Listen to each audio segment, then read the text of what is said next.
hell is just a myth. A myth, I said. Myth. M-Y-T-H, a myth. You know, some people say that it's just a myth, it was just made up. And yet our problem is that Jesus talked about hell more than anybody else. Some might say, well, you know, it just came from a word. Let me give you a little bit of background on it.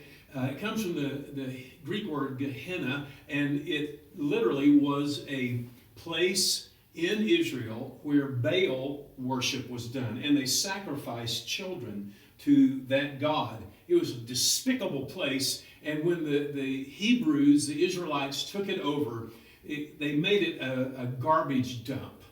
And they made sure that nobody would ever live there, nothing would ever be built there. They turned it into a garbage dump. And so people put their garbage there. There was a continual fire that came up from it. And literally, they would throw their refuse there, and worms would be there. So when they would talk about hell, they would use the word Gehenna as a type and a picture of what that would look like.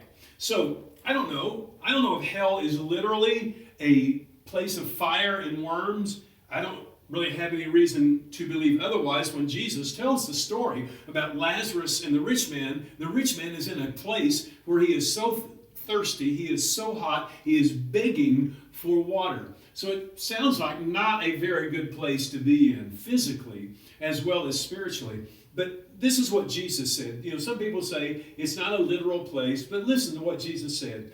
Do not fear those who can kill the body, but cannot kill the soul. But rather, fear him who is able to destroy both soul and body in hell. Now, what did he just say? He said there is one to fear, and you have to assume he's talking about God. You have to fear the one who can not just kill the body, but can kill body and soul where? In hell. It's a place. And so, we get this. We understand this from Jesus himself. Jesus then said, he said, look, when you are contemplating eternity, if your hand offends you, if your foot offends you, if your eye offends you, pluck it out, cut it off. It's better to enter into life with one eye than to have both eyes in hell. So Jesus indicates that we ought to be screaming out to want what he has for us rather than the other place, and we would do whatever it takes. Now, I don't think that means literally that you cut a hand off, but it does mean that what he's offering us is valuable, and we need to go for Jesus. Bless you. See you tomorrow.